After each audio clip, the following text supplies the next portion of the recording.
Matanong lang kita, nakakaramdam ka ba ng takot? Oo, natatakot din ako sa mga bagay-bagay.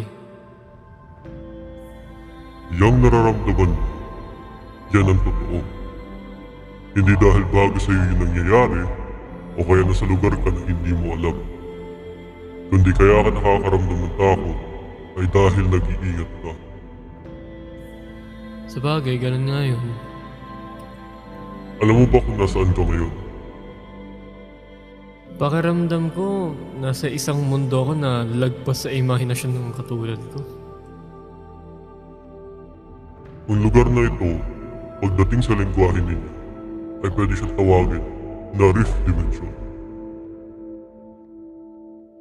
Rift Dimension?